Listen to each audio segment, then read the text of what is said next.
Salut tout le monde, c'est Sue, j'espère que vous allez bien. Aujourd'hui on se retrouve pour le bilan de lecture de la fin du mois de novembre et début du mois de décembre 2023. Et cette semaine j'ai lu 4 mangas seulement. Et on va commencer tout de suite par le tome 1 de Mimizuku et le roi de la nuit. Je vous mets le résumé du tome 1 juste ici. C'est édité chez Vega Dupuis. Le 3 juin 2022, c'est un shoujo et l'œuvre est terminée en 4 tomes. Donc du coup, Mimizuku, j'ai beaucoup apprécié.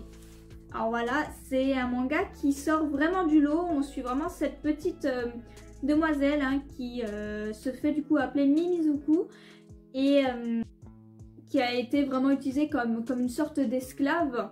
Et qui se sent très seule, qui est très maltraitée, très malmenée. Et un jour, elle va décider de partir et de demander au roi de la nuit en fait de la manger, qu'elle puisse en finir avec tout ça. Mais elle ne le fait pas d'une façon triste en fait. Elle est heureuse en fait de pouvoir potentiellement se donner au roi de la nuit. Elle désire partir ainsi, elle veut choisir cette fin en fait. Et se dire qu'elle sera en paix et qu'elle aura plus à vivre cette vie pas folichonne du tout.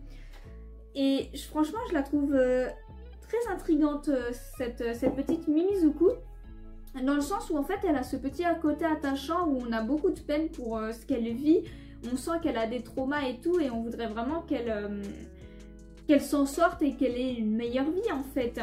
Et à côté, elle agit vraiment des fois assez bizarrement. Et elle se considère pas comme une humaine. Le roi de la nuit, lui, il veut pas la manger. Il la repousse au départ même. Et voilà, il dit clairement que voilà, il n'aime pas trop les humains et tout. Et elle, à chaque fois, elle réplique qu'elle n'est pas humaine, donc que ça change rien. Alors, franchement, elle me fait beaucoup de peine. Et on va pouvoir du coup la voir vivre dans cette forêt. Le roi de la nuit va la tolérer, on va dire, dans cette forêt.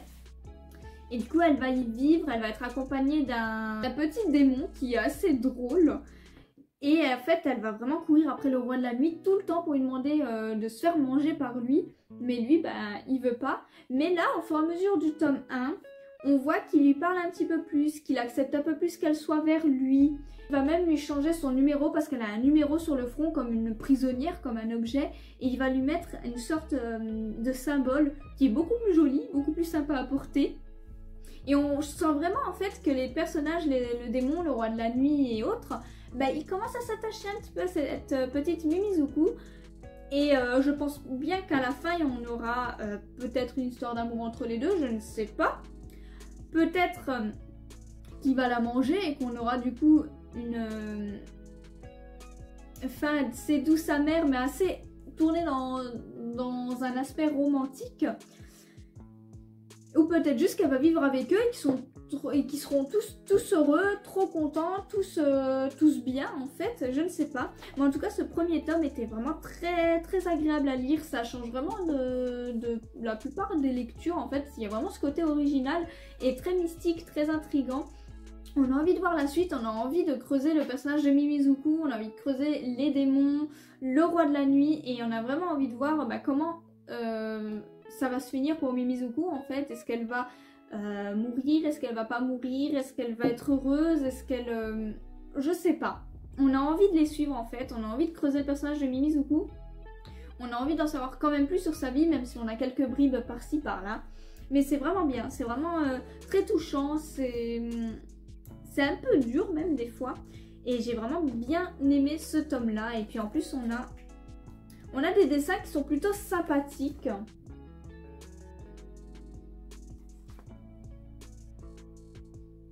En tout cas, j'espère vraiment que Mimizuku pourra trouver sa place quelque part. Qu'importe son choix, qu'importe son destin, juste qu'elle puisse être sereine à la fin. C'est tout ce que je lui souhaite.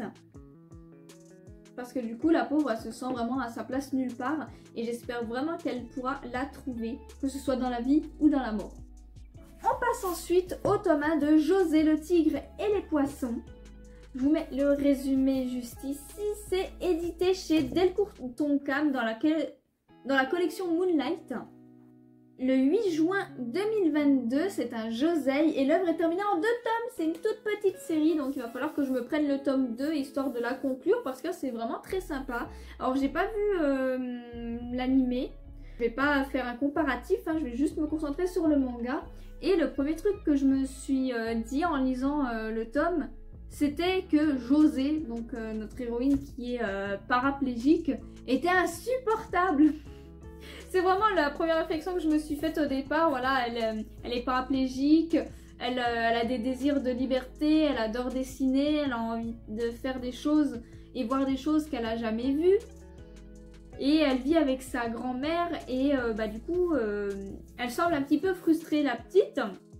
Mais elle a un caractère de cochon, elle est vraiment insupportable au départ.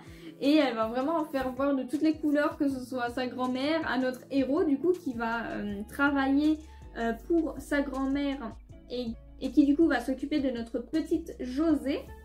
Donc au départ c'est vrai que c'est assez drôle de voir leur relation, ça fait un peu limite frère et sœur avec plein de chamailleries.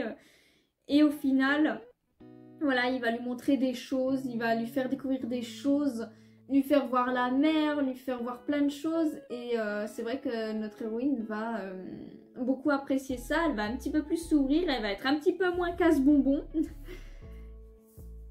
Et elle va vraiment se donner à fond dans son art. Et en fait, elle va se trouver un but. Et c'est génial, on va voir que du coup, petit à petit, elle va s'émanciper, elle va mûrir et elle va vraiment essayer de trouver sa place. Et c'est vraiment très très sympa. Et j'ai vraiment hâte de lire le tome 2 du coup pour suivre la suite de cette histoire. La grand-mère de José, elle est vraiment touchante, ça se voit qu'elle est hyper contente de voir que José évolue. Et j'ai juste hâte d'une chose, c'est de lire le tome 2 pour avancer dans tout ça. En plus on voit vraiment que nos personnages commencent à bien s'aimer. Bon du coup je vais pas spoiler mais la fin de ce tome 1 est quand même assez triste et assez tragique. Donc j'attends de voir comment ça va se passer pour José, pour notre héros. Mais j'aime beaucoup la relation qu'ils ont tous les deux. Ils vont un petit peu, comme qui dirait, s'entraider tous les deux et ils vont évoluer ensemble. Et j'attends de voir comment ça va se passer parce que là, tous les deux, ils ont des chemins qui diffèrent. Donc je pense qu'ils vont se retrouver séparés et peut-être qu'à l'avenir, ils vont se retrouver. Je ne sais pas du tout comment ça va se passer. J'attends de voir. Mais en tout cas, j'ai vraiment bien aimé ce tome 1. Et on a en plus des super beaux dessins. Regardez ça, comme c'est joli comme tout.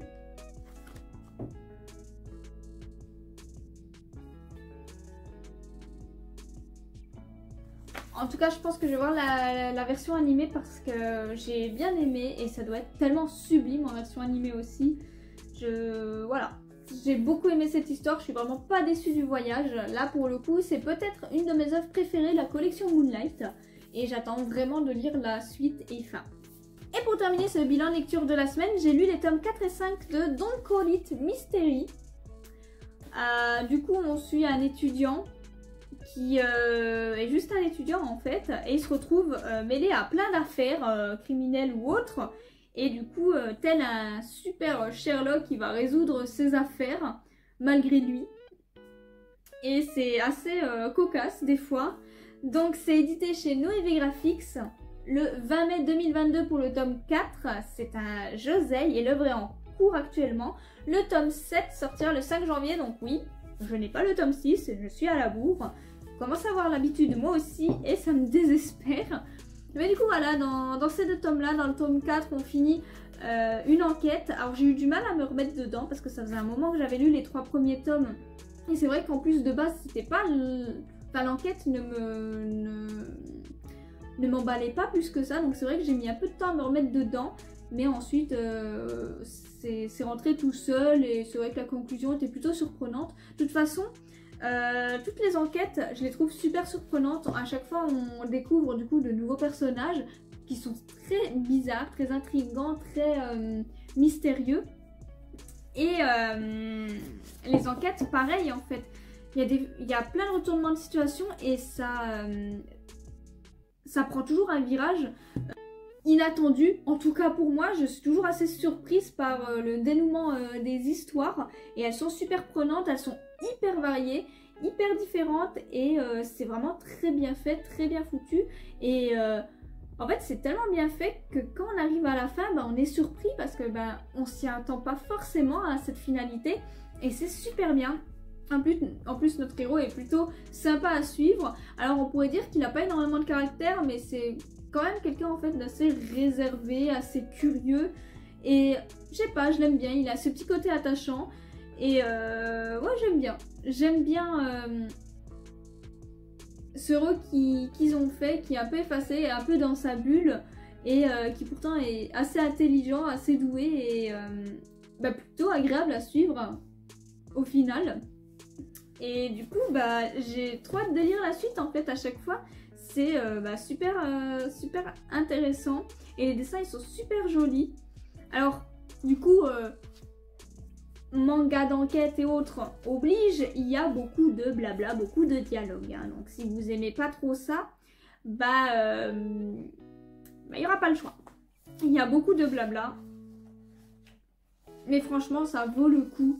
Alors ouais, il y a des enquêtes qui sont moins intéressantes que d'autres, selon moi. Mais là, en tout cas, dans la moitié du tome 4 et dans tout le tome 5, c'était juste pépite. Pour moi, c'était vraiment très prenant, très bien ficelé. Franchement, je vous conseille, si vous aimez un peu les œuvres type enquête, si vous aimez bien les délires à la Sherlock Holmes et tout, franchement, foncez. Il a vraiment sa petite originalité et il est vraiment bon.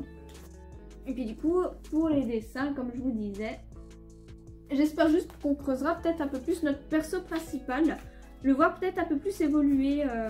Je sais pas trop comment, je saurais pas trop m'expliquer, mais je pense que j'attends quelque chose de la part de notre personnage principal. En tout cas, l'œuvre, c'est vraiment retranscrire plein d'émotions différentes et c'est vrai que j'ai été aussi concentrée par les enquêtes qu'attristé par certaines révélations, c'est vraiment très bon, je vous le conseille. C'est ainsi que se termine cette vidéo bilan lecture de la semaine, j'espère qu'elle vous a plu. N'hésitez pas à me dire vos lectures de la semaine et si on a des lectures en commun ou non. Vous pouvez également me suivre sur Instagram pour suivre toutes mes reviews sur tous les mangas que je vous présente chaque jour ou presque. Et sur ce, passez une bonne journée!